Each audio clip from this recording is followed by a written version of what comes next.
चलिए वैदिक सभ्यता, क्या जी?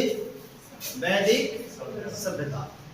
देखिएगा कि हमने सिंधु घाटी सभ्यता की चर्चा करी, सिंधु सभ्यता की चर्चा करी, और सिंधु सभ्यता की चर्चा के दौरान हमने यही पाया कि सिंधु सभ्यता जो है वह पूर्णतः शहरी सभ्यता थी। क्या थी?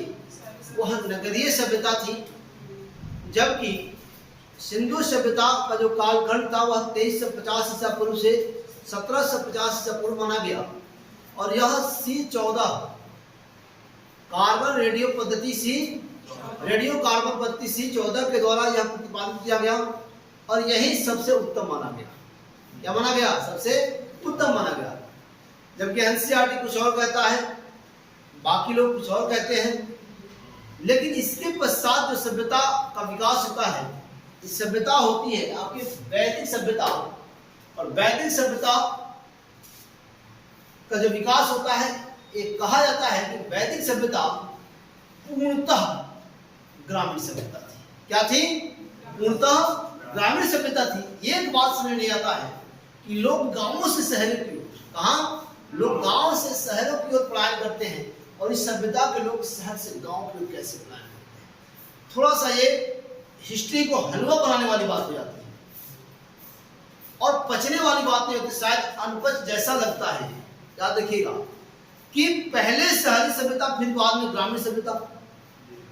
ऐसा यदि होता कि पहले ग्रामीण सभ्यता बाद में शहरी सभ्यता, लेकिन खैर कोई बात नहीं, जो लिखी गई है बातें वही हम पढ़ेंगे।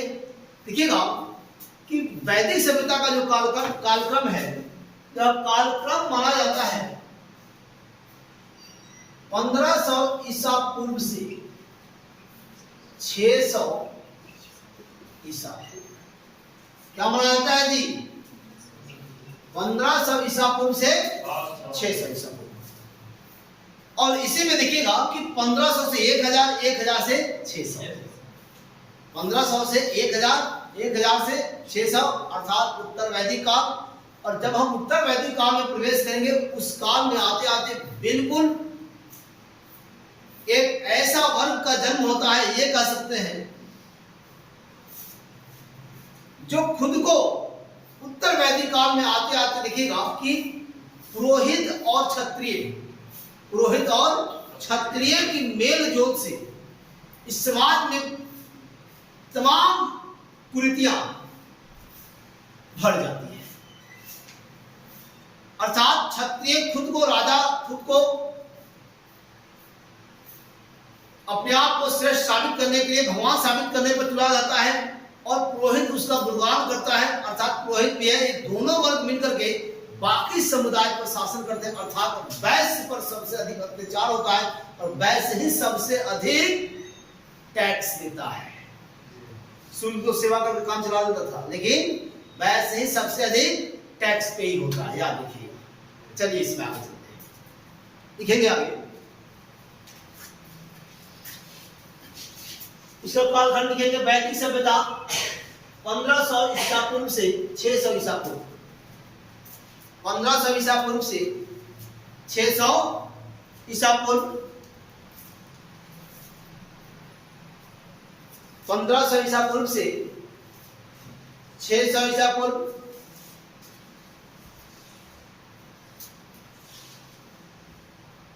अच्छा, एक चीज देखिएगा कि महाभारत का युद्ध होता है, महाभारत का युद्ध होता है, और मगध के जो सम्राट होते हैं, और इनके दौरान यह युद्ध होता है। और यही क्रम में जरासंध का नाम आपको सुना होगा। जरासंध एवं वृद्धृत वंश के संस्थापक वृद्धृत के बीच इस युद्ध को लड़ा जाता है। देखिएगा जरासंध था जो पांडव पुत्र भीम के द्वारा, देखिएगा, इसे मार दिया जाता है। किसके द्वारा? तो महाभारत का युद्ध भी इसी कालखंड के दौरान हुआ। महाभारत का युद्ध भी इसी कालखंड के दौरान हुआ। लिखेंगे सिंधु सभ्यता के पतन के बाद, सिंधु सभ्यता के पतन के पश्चात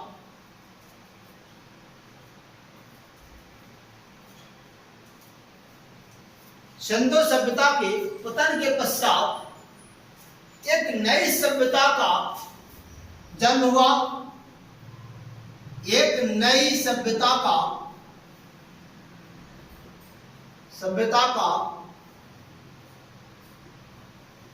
जन्म हुआ।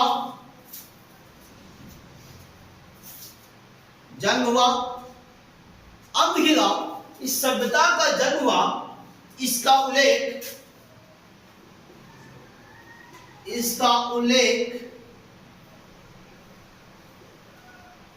वेद में है। इसका उल्लेख कहाँ है जी?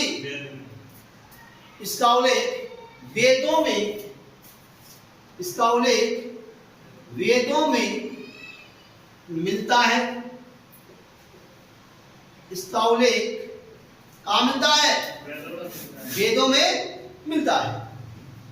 अब देखिएगा कि उल्लेख तो वेदों में मिलता है, और इसीलिए देखिएगा, इसका उल्लेख वेद में मिलता है, और इसीलिए इस सभ्यता को वैदिक सभ्यता, इसीलिए इस सभ्यता को क्या कहते हैं जी?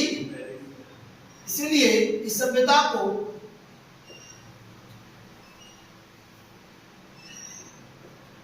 वैदिक सभ्यता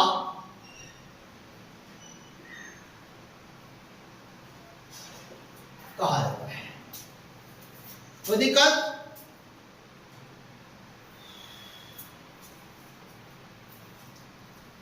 अब एक चीज देखिएगा कि सभ्यता को वैदिक सभ्यता कहा गया। उल्लेख मिलता है कहां? वेदों में। और वेदों की संख्या कितनी? 4। इस बात को आप जानते हैं, वेदों की संख्या कितनी? 4। आगे इसका उल्लेख करेंगे, अगला पॉइंट लिखेंगे आप। सिंधु सभ्यता या सिंधु घाटी सभ्यता,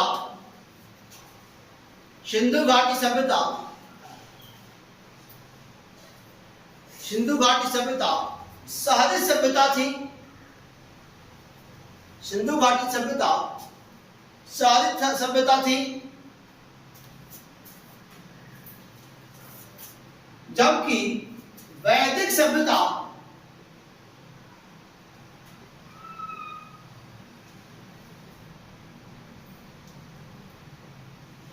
पूर्णतः ग्रामीण, जबकि वैदिक सभ्यता पूर्णतः ग्रामीण सभ्यता थी। अब एक चीज देखिएगा, इसे भारत का प्रथम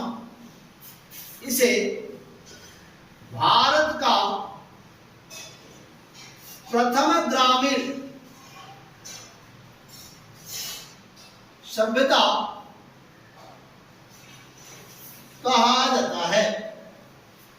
इसे भारत का प्रथम ग्रामीण सभ्यता कहा जाता है। इसे भारत का प्रथम ग्रामीण सभ्यता कहा जाता है।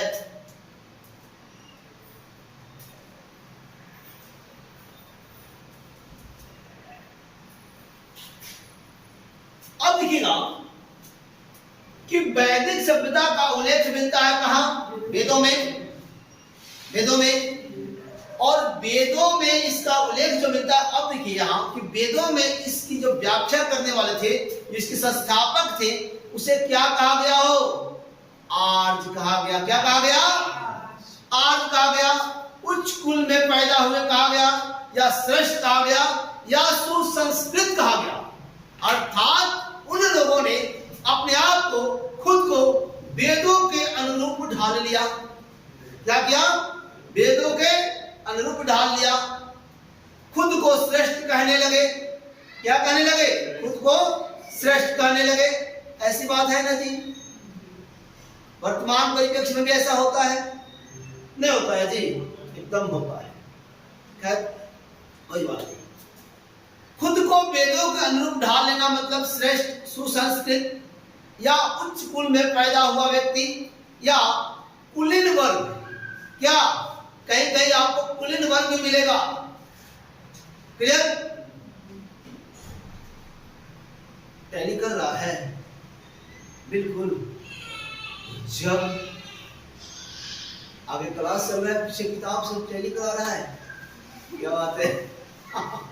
कोई बात नहीं, कोई बात नहीं, कोई बात नहीं, ऐसे तो होता ही रहता है और होना भी चाहिए।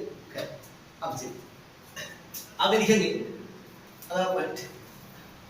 वेदों में इस सभ्यता के संस्थापकों को कहा जी, वेदों में इस सभ्यता के संस्थापकों को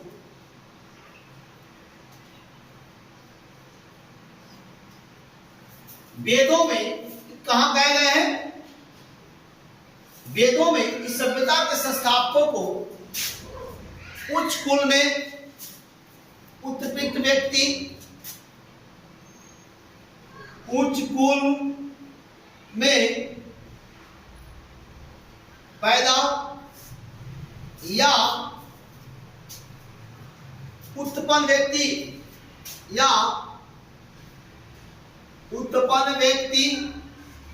उत्पन्न व्यक्ति श्रेष्ठ कुल में, या इसी को लिखेंगे श्रेष्ठ कुल या सुसंस्कृत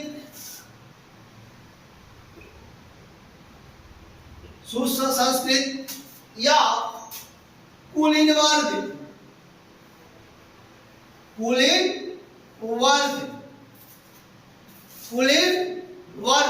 सुसंस्कृत व्यक्ति या कुलीन वर्ग। अर्थात हम कह सकते हैं कि उन लोगों ने खुद को वेदों के अनुरूप, किसके अनुरूप?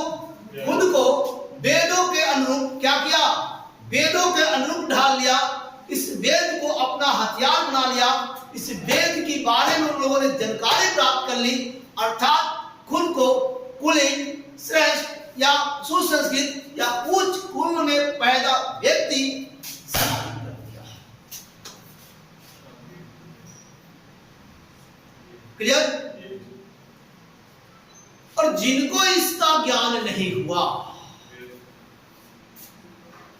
जिनको इसका ज्ञान नहीं हुआ, वो क्या कहलाए? अब बताइए।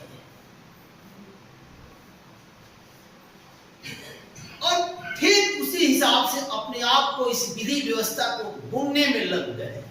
क्या किए? बुनने में लग गए। आगे चलिए अगला पॉइंट लिखेंगे आर्ज। हेडिंग बनाएंगे आर्ज। चलिए आर्ज, आर्ज किसे कहा गया? आप ऊपर लिख चुके हैं, आपको मिल चुका है, लेकिन समझिए फिर रिपीट आ रहा है कि आर्ज सुसंस्कृत, लिखते जाएंगे सुसंस्कृत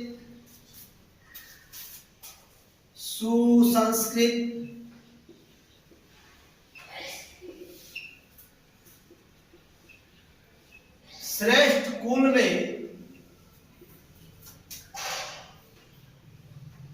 उत्पन्न व्यक्ति, श्रेष्ठ कुल में उत्पन्न व्यक्ति को क्या कहा गया है जी? आर्ज कहा गया। क्या कहा गया? आर्ज कहा गया।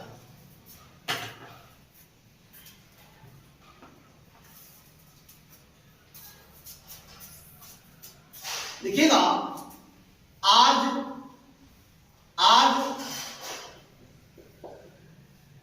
नोडोक शाखा, कौन शाखा हो? नोडोक शाखा की एक चीज देखिएगा,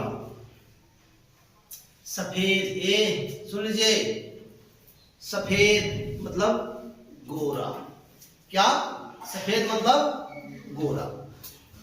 गोरा का मतलब उजला व्यक्ति।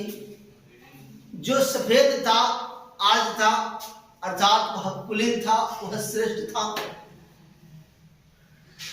जो काला था,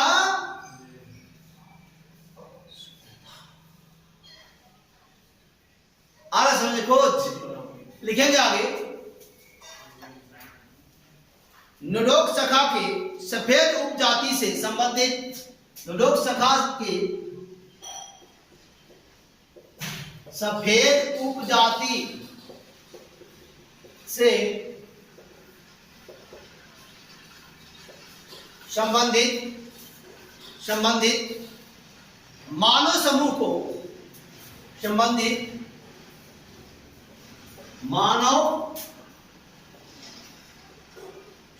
को आज कहा गया। क्या कहा गया जी? आज कहा गया। हो गया। अब यहां देखिए क्या होता है, देखिएगा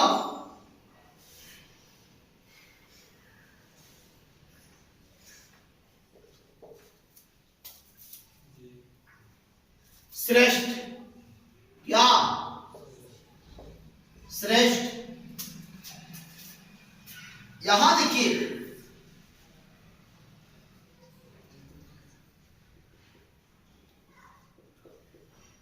दास, क्या हुए? दास।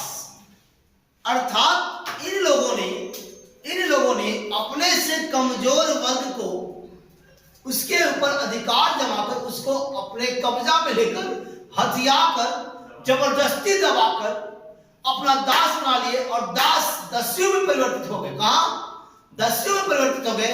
अर्थात यही मजबूत लोग थे जो श्रेष्ठ थे, ये वो कमजोर लोग थे जो दास थे। अर्थात ये दास इस श्रेष्ठ की सेवा में, कहां हो? सेवा में लग गए बेचारे। कमजोरियां नहीं, इनका पर अधिकार हो गया तो ये दास इनके बन गए। सफेद उपजाति के थे, गोरे लोगों की देखते हैं आप कितनी वैल्यू होती है कहीं कहीं, लेकिन क्वालिटी की वैल्यू होती है हर जगह। जाति की वैल्यू होती है कहीं, लेकिन क्वालिटी की वैल्यू होती है हर जगह। देखिएगा ये श्रेष्ठ इनके ऊपर कब्जा किए और कब्जाने के बाद बेचारे को दास बना दिए। आगे लिखिए, चलिए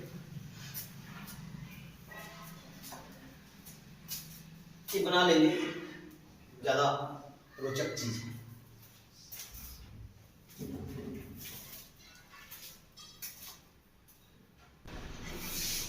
आज जो थे, देखिएगा आज आर्यों ने क्या किया कि इन लोगों को कब्जा लिया, अपने से कमजोर लोगों को हथिया लिया और अपने से कमजोर लोगों को कब्जाने के बाद उसे दास बना लिया।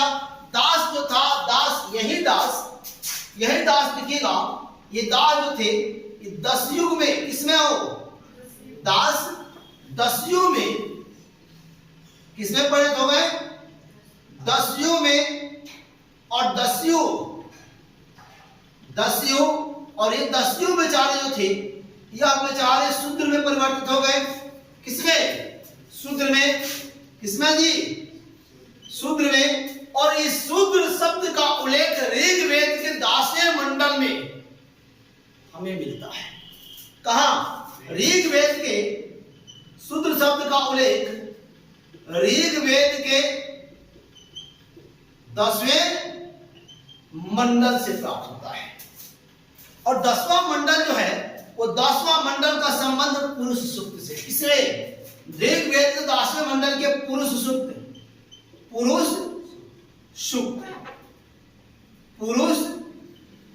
सूक्त से मिलता है। बेचारे विदेशी कहा हो, कौन थे? विदेशी थे। देखिएगा कुछ ऐसे विद्वानों का मत आता है, जैसे विद्वानों का नाम और मत देंगे, जिसे दयाराम सरस्वती आते हैं, बाल गंगाधर तिलक, मैक्स मुलर और एक अविनाश चंद्र दास। ये 4 विद्वान होते हैं कि आर्यों के संदर्भ में अपना मत प्रस्तुत करते हैं। पंडित दयानंद सरस्वती देखिएगा कि वेदों की ओर वापस जाओ, वेदों की ओर वापस जाओ का नारा किसने दिया था? पंडित दयानंद सरस्वती। दयानंद सरस्वती और दयानंद सरस्वती ने कहा था कि आर्य थे, यह आर्य तिब्बत से आए। कहां से आए हो? तिब्बत से। जैसे तिब्बत के लोग गोर एकदम चिकना होता है, आप जानते हैं, इसीलिए उन्होंने कहा कि तिब्बत से आए। बीजी तिलक कहते हैं उत्तरी ध्रुव से आए। लेकिन मैक्स मुलर के अनुसार आर्य मध्य एशिया से आए थे। कहां से? मध्य एशिया से। अविनाश चंद्र दास कुछ और अपना मत देते हैं, लेकिन सबसे प्रमाणिक मत मैक्स मुलर का होता है, अर्थात आर्यों का जो मूल निवास स्थान था वो मध्य एशिया था, और मध्य एशिया से आर्य भारत आए थे, और भारत आए तो भारत आने के बाद आर्य शब्द सेंधव प्रदेश से अविनाश चंद्र दास के अनुसार कहा शब्द सेंधव प्रदेश अर्थात जम्मू कश्मीर का एरिया, जहां 7 नदियों का एक बहुत बड़ा रेला था, उस 7 नदियों के रेला के बीच में लोग बस गए। इस देखिएगा, चिनाब, झेलम, सतलज, ब्यास, आपको प्राचीन सरस्वती, ऐसे करके 7 नदियों का उल्लेख आगे मिलेगा आपको। ये 7 नदियां सब सेंधव प्रदेश से आए, लेकिन देखिए सबसे प्रमाणिक मत होता है मैक्स मुलर का, और मैक्स मुलर के अनुसार आर्य मध्य एशिया से आए थे। आए भारत में विदेशी थे। कहां से आए हो? फॉरेन थे। भारत आए, यहां के मूल निवासियों को कब्जा दिए और उसका अपना गुलाम बना लिए, दास बना लिए। ये दास बेचारे बाद में 10वीं में परिवर्तित हो गए, और 10वीं में परिवर्तित होने के बाद यही 10वीं बाद में शुद्ध में परिवर्तित हो गए, और शुद्ध शब्द का उल्लेख ऋग्वेद के दास्य मंडल के पुरुष सूक्त में कहा? ऋग्वेद के दास्य मंडल के पुरुष सूक्त में मिलता है। इसको लिखेंगे। आर्यों ने भारत में अपने से कमजोर लोगों को जीतकर, आर्यों ने भारत में अपने से कमजोर लोगों को जीतकर, अपने से कमजोर लोगों को जीतकर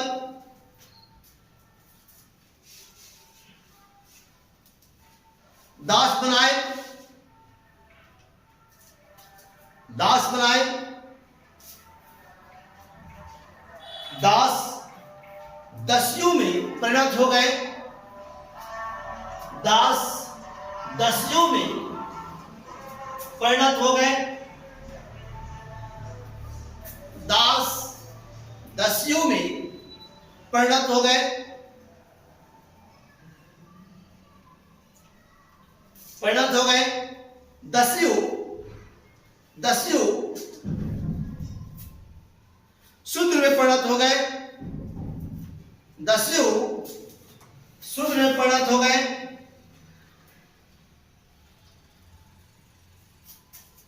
दस्यु शूद्र में परिणत हो गए।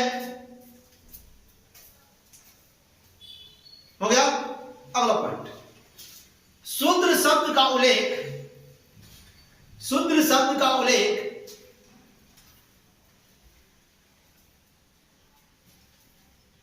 हमें ऋग्वेद के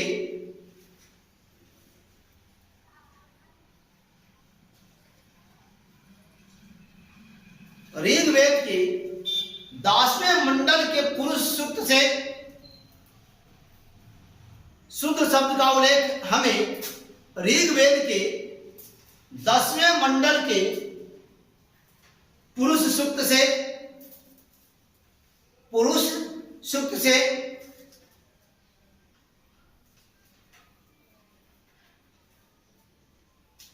प्राप्त होता है,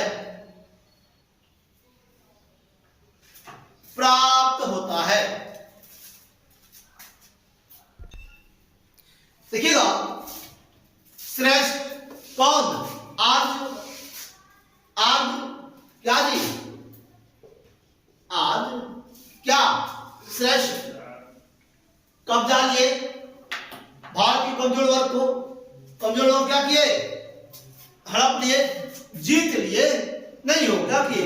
हड़प लिए, जीत लिए भारत के कमजोर लोगों को, और लगा दिए दास बनाकर अपनी सेवा में। कहां लगा दिए? अपनी सेवा में। कि दास बाद में किसमें परिणत हुए? दस्युओं में। किसमें? दस्युओं में। और ये दस्यु बेचारे किसमें बदल गए? शूद्र में। किसमें? शूद्र में। और इस शूद्र शब्द का उल्लेख ऋग्वेद के 10वें मंडल में, केवल मंडल पूछेगा तो कौन मंडल? दास का मंडल। और सूक्त पूछेगा तो किस सूक्त में? पुरुष सूक्त में किया गया है। किस सूक्त में? पुरुष सूक्त में। देखिएगा, आर्यों का मूल स्थान और मूल स्थान होने का जो विद्वानों ने अपना मत दिया, वो मत के अनुसार यह थोड़ा देखते हैं हम कि पंडित दयानंद सरस्वती जिन्होंने वेदों की ओर वापस जाओ का नारा दिया था, इन्होंने कहा कि आज जो थे यह तिब्बत क्षेत्र से आए, क्योंकि गोरे गोरे होते थे, है कि नहीं। बाल गंगाधर तिलक उत्तरी ध्रुव कहते हैं। देखिएगा, बाल गंगाधर तिलक क्या कहते हो? उत्तरी ध्रुव। उत्तरी ध्रुव इसलिए कहते हैं क्योंकि उत्तरी ध्रुव में 6 माह दिन और 6 माह क्या होता था? रात होता था।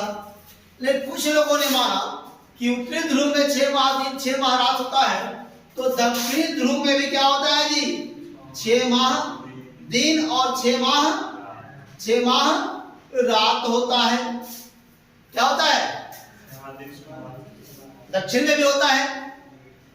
फिर देखिएगा, एक जर्मन इतिहासकार थे मैक्स मुलर। कहां के थे? जर्मनी के थे, है ना, जर्मनी के थे। इन्होंने अपना मत दिया, लेकिन बीजी तिलक ने एक पुस्तक का सहारा लिया जिसका नाम था जिंदा वेस्ता। जिंदा वेस्ता आर्यों की एक पुस्तक थी, जिस पुस्तक का नाम था, जिस ग्रंथ का नाम था जिंदा वेस्ता। और जिंदा वेस्ता में यह उल्लेख किया गया कि उत्तरी ध्रुव में 6 माह का दिन और 6 माह का रात होता है। कितने माह का? 6 माह का दिन और 6 माह रात होता है। और इसी आधार पर बीजी तिलक ने स्पष्ट कर दिया कि आज कहां से आए? उत्तरी ध्रुव से। कहां से आए? उत्तरी ध्रुव से। लेकिन मैक्स मुलर ने जो मत दिया मध्य एशिया का, यही मत सर्वाधिक प्रमाणिक है। क्या है जी? सर्वाधिक प्रमाणिक। क्या है? सर्वाधिक प्रमाणिक यही है, क्योंकि हम ये जानते हैं कि आज मध्य एशिया के मूल निवासी थे, मध्य एशिया से भारत आए। और भारत कैसे आए? हो सकता है कि भौगोलिक विषम परिस्थितियों के कारण उन्होंने अपना स्थान परिवर्तन किया हो। अविनाश चंद्र दास कहते हैं कि आज जब मध्य एशिया से जो ईरान इराक वाले एरिया है, वहां से जब भारत की ओर आए तो वह सप्त सिंधु प्रदेश में आकर बस गए। कहां बसे? सप्त सिंधु प्रदेश में। और ये वाले जो एरिया है, ये सप्त सिंधु प्रदेश का एरिया। और सप्त सिंधु प्रदेश कहने का मतलब कि 7 नदी। कितने नदी? 7 नदी। और 7 नदी देखिएगा, रावी, चेनाब, सतलज, ब्यास,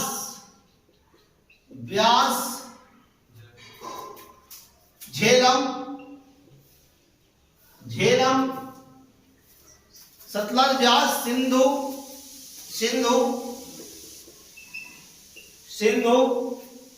देखिएगा,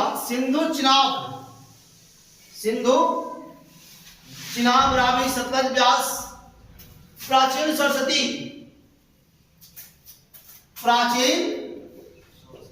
प्राचीन सरस्वती। कितनी नदी हुई? 7 नदी। और इसी सप्त सिंधु प्रदेश में आकर बस गए अविनाश चंद्र दास के अनुसार। क्लियर? वस्तुतः यह सत्य है कि आज जो थे वो आज मध्य एशिया से भारत आए थे। क्लियर? कहां से आए थे? मध्य एशिया से भारत आए थे। आगे लिखेंगे, आर्यों की प्रमुख ग्रंथ जिंदा वेस्ता था। आर्यों की प्रमुख ग्रंथ जिंदा वेस्ता था। जिंदा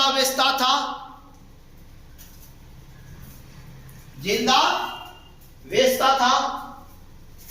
कौन सा ग्रंथ है आर्यों की? आर्यों की प्रमुख ग्रंथ प्रमुख ग्रंथ क्या? जिंदा वेस्ता, याद रखेंगे इसको, जिंदा वेस्ता था, जिसमें 6 महादीप और 6 माह रात का उल्लेख है। 6 माह रात का उल्लेख है, जो उत्तरी ध्रुव में है, जो उत्तरी ध्रुव में है, जो उत्तरी ध्रुव में होता है।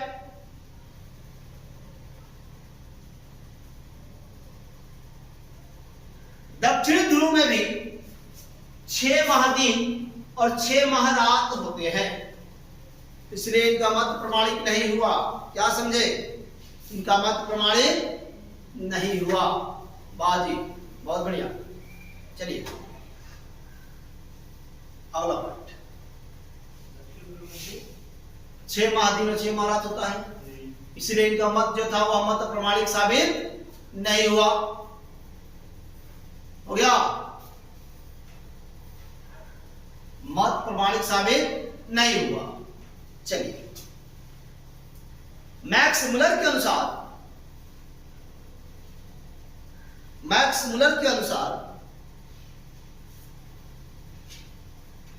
मैक्स मुलर के अनुसार मध्य एशिया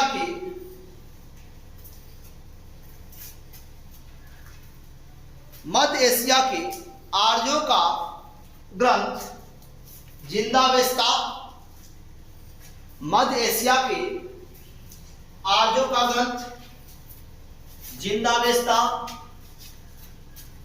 मध्य एशिया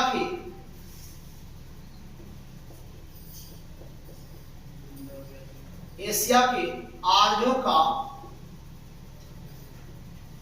का ग्रंथ जिंदावेस्ता एवं भारतीय आर्यों द्वारा रचित प्राचीनतम ग्रंथ एवं भारतीय आर्यों द्वारा रचित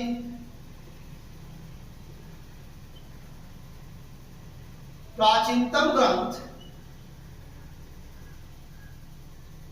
ऋग्वेद, प्राचीनतम ग्रंथ ऋग्वेद। इन दोनों वेदों के भाषाओं का शब्द, इन दोनों वेदों के भाषाओं का शब्द एक है, भाषाओं का शब्द एक है, अर्थ भी एक जैसा साबित होता है, अर्थ भी एक जैसा साबित होता है, अर्थ भी एक जैसा साबित होता है। रुक जाइएगा, अब देखिएगा कि इस आधार पर मैक्स मुलर ने स्पष्ट कर दिया कि आर्य कहां से आए थे? मध्य एशिया से आए थे। जैसे देखिएगा कि भारतीय आर्यों द्वारा लिखे वेद में संस्कृत भाषा का उल्लेख किया गया। किस भाषा का हो? संस्कृत भाषा का उल्लेख किया गया, जिसमें पिता के लिए पितृ शब्द का प्रयोग किया गया। किसके लिए? पिता के लिए पितृ। अभी चल रहा है लोग का पितृपक्ष, चल रहा ना हो?